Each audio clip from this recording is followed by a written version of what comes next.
people say that like, oh, like we're doing this because black girls can't do ballet, so this is the alternative. It has nothing to do with that. I will tell you, every girl in this studio is classically trained. Everyone does ballet and everything else. Up, last one. And down. Heels. Bounce. Bounce. Bounce. My name is Zipporah Wilson and I'm a hiplet dancer. Hiplet is a mixture of hip hop and ballet, but really anything that we can try to put on point that has like a groovy feeling to it. My name is Homer Hans Bryant and I'm the founder of hiplet and the founder and director of the Chicago Multicultural Dance Center. I think some people get mad when they see us doing hiplet. It's not traditional classical ballet. We're ruining ballet. Well, no, it's not ballet, it's hiplet. It's how we empower our kids. It's how we empower the world. Hiplet is so freeing and so open. So there's a different culture here. Some of the hiplet movements are the hiplet strut, the twist in and out, the moonwalk, the Vivian, and the zippy. You have to have a certain posture when you're doing ballet. Usually you're up tall, like straight figure, posture, everything. Pointe shoes were designed for ballet. Hiplet is different. In hiplet, you can break that. You can just really move your torso more and you can bounce with it, you can have fun with it.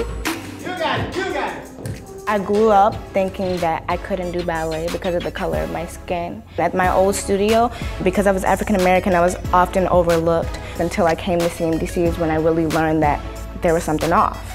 I'm grateful to Mr. Homer because he's shown me that I can do anything. I love dancing in hiplet. It just gives you a sort of a confidence and just a freedom of just to be yourself. This is the dance genre that does not discriminate. If you have rhythm and you can groove on point, you got it.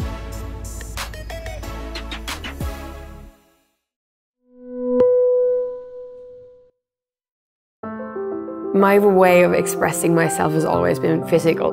My mom told me it's like since I was little, it's like if I would be angry or happy or whatever, you would see it in my body language.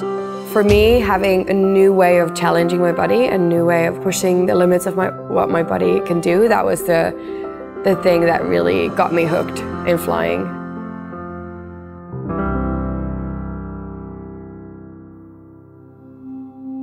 My name is Inka Tito, and I'm a dancer and a world champion indoor skydiver.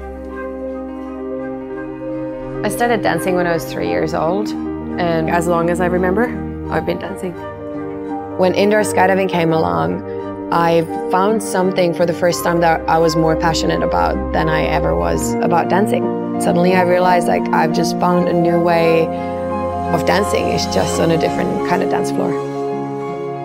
The discipline that I compete in is called freestyle, but when I'm speaking about my flying overall, I prefer to use the term air dancing. Because it's not just about competing and that set discipline, it's about creating something new and exploring the limits of what we can do in flying. And I would like to take flying from being a sport towards being a form of performing arts. Flying for sure is way harder than it looks like. The wind speeds can go up to 180 miles an hour. You have to be strong, you have to be flexible. A lot of the body positions look easy, but they actually require a lot to perform them nicely. So a split, for example. It might look like I'm just resting in that flexible body position, but I'm actually all the time pushing against the airflow to have control. I don't always like the use of the word talented because it makes it sound like only if you have that talent before you even start flying, you're gonna get good. I've always been like a hard worker myself. So if I really want to get good at something, I'm gonna do whatever it takes. It just depends on how much you want it.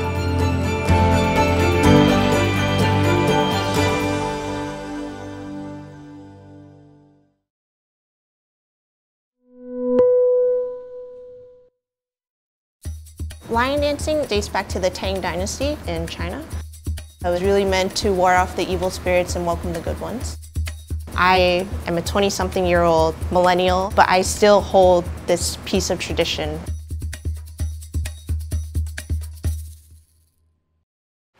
Grab 3 rings and make 3 lines. I was born and raised in Chinatown. We do have a lot of the Chinese traditions that they've come over and carried on and passed on to us. Line dancing is really important to Chinatown because it is a traditional sport. It's something that a lot of people do come out and they celebrate around Chinese New Year. Typically includes at least 2 people per set. In a line, you'll have somebody who plays the line head and then somebody who plays the tail. When you first come in, you walk through the door, you can't just pick up a line head. It takes about a year for you to be able to work your way up to that level. Kung Fu is the foundation of lion dance. Their stances and their leg work is extremely important. We're having you train in your footwork and your stances, making sure that you're strong enough to physically hold yourself through a routine, but also a lion head, because a lion head is heavy. It's typically anywhere between 15 to 30 pounds.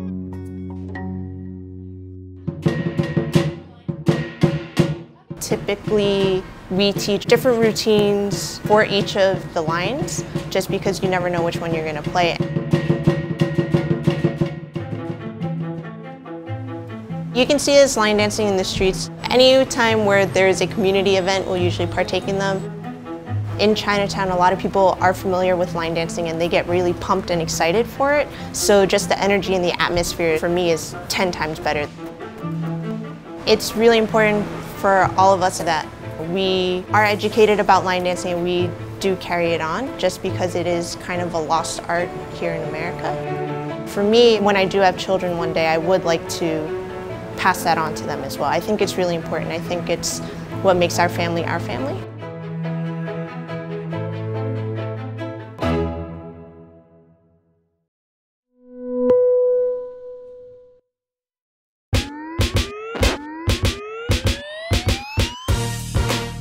What I feel when I am dancing, I feel free. I just feel confident, I feel strong, I feel in control of who I am. I knew this is what I wanted to do. I didn't want to do anything else but dance. It's crazy.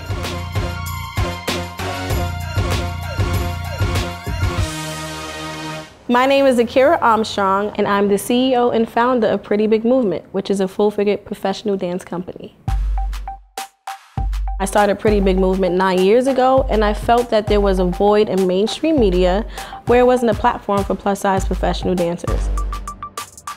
I didn't fit in. Even walking into auditions, I didn't feel like I belong. The typical expected body type is the ballerinas, you know, the long legs, the long arms, long torso. It's upsetting that society puts this label on dancers because for me, it's about the talent. I had booked this major gig with Beyonce. I decided, well, let me audition for more representation. I auditioned for at least 5 different agencies, and they all kept saying the same thing. She's good, but we don't know how to market her. And I got tired of hearing that. Even though I struggled with things, it was my passion. It's something that I wanted to do. It's something that I loved. And I kept pushing, kept pushing, kept pushing. And it just got to a point where I was like, this is really what I want to do. We came up with the name Pretty Big. And from there, I said, I need a pack of girls who know how to move, who know how to dance. We have a range of young ladies who are professional dancers. They work hard to prove themselves, not only to me, but also to themselves. 5, 6, 7, here we go. And a 1, and a 2, and a 3, jump. One thing is that we do is our Pretty Big Movement workshop. Anybody is welcome to come to our workshops. I am pretty big, and I am powerful because I feel nothing but love in this room. We do power circles, and that portion of the workshop becomes very emotional. Each and every day I'm learning to love myself, and those who tore me down can't keep me down. We have had people say, I beat divorce, I beat suicide, I was a rape victim. I beat cancer, so I wasn't gonna let this foot. They just feel comfortable enough to just spill it all out. The misconceptions that people have about plus-size women: we are lazy, we have low self-esteem, we don't care about our appearance, we are non-existent, and we exist. This is who I am, plus-size and fabulous.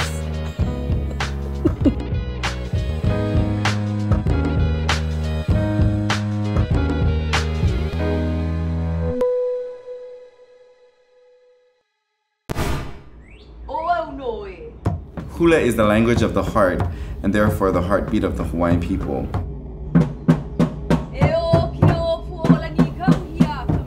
And we tell our dancers, everything needs to dance. Your hair, your toenail, your eyelashes, it needs to dance.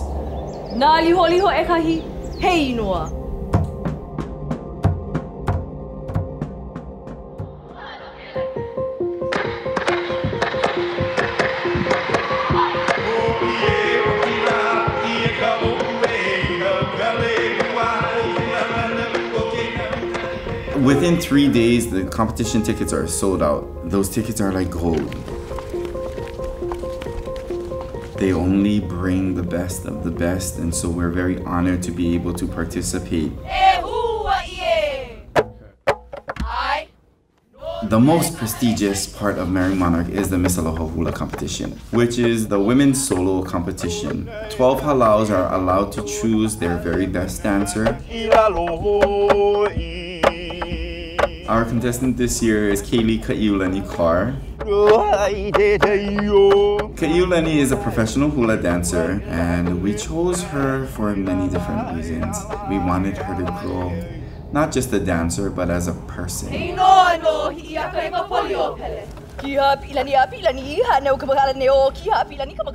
One of my favorite parts about Merry Monarch Week is that we go to Kilauea to pay respects to Pele, who is the fire goddess, the goddess of creation. And it really puts into perspective where you are in this world and in this hula journey.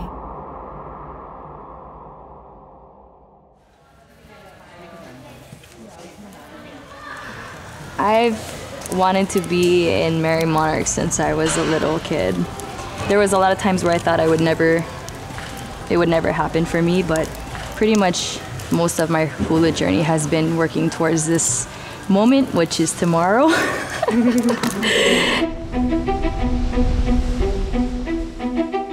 Professionally, I've been doing it since 2009. There's a difference between dancing hula in a halau and dancing hula professionally. Dancing for the tourists is like American Chinese and not the authentic Chinese food. At hotels, here's what you'll see. Beautiful men and women, brightly colored hair pieces and leis, which are all plastic, but you won't see the skill. You won't see the love that you would at the Merry Monarch Festival. For Merry Monarch, we practice every day for, I would say, 3 to 4 months. They're intense. Can we try to end one more time? Why are you guys waiting? Invitation, you need an invitation. Come on, you guys, get your head game on. The biggest misconception about hula is that it's easy. All hula dancers, and you can quote me on this, have bad knees. All of them. So when you see a beautiful hula dancer that's gliding across the stage, she's hurting. She's hurting really bad because nobody walks around with bent knees, 6 inches off the ground. Blisters, you get blisters on your feet. Every single part of your body needs to work. You should be gasping for air, but you can't. You need to look exactly the same as when you first started. If you can bend your knees and sway your hips and have this upper body carriage that's really upright, but make it look effortless, that's a true hula dancer. Ladies and gentlemen, welcome to Miss Aloha Hula competition. Kaylee Kaiulani Carr. If I gave the performance of a lifetime, if I gave everything I had to that one performance, those 14 minutes up there, just me, I've already won.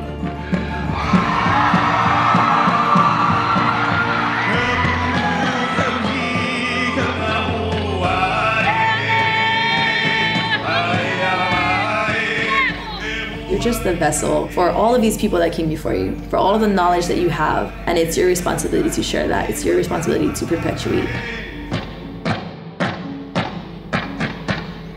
But it would be so nice to hear my name being called. And now, ladies and gentlemen, Miss Aloha Hula for 2016, Kaylee Kaiulani Carr.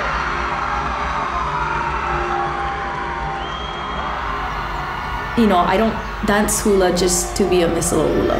I do it because I love it. And I can't explain to you why I do.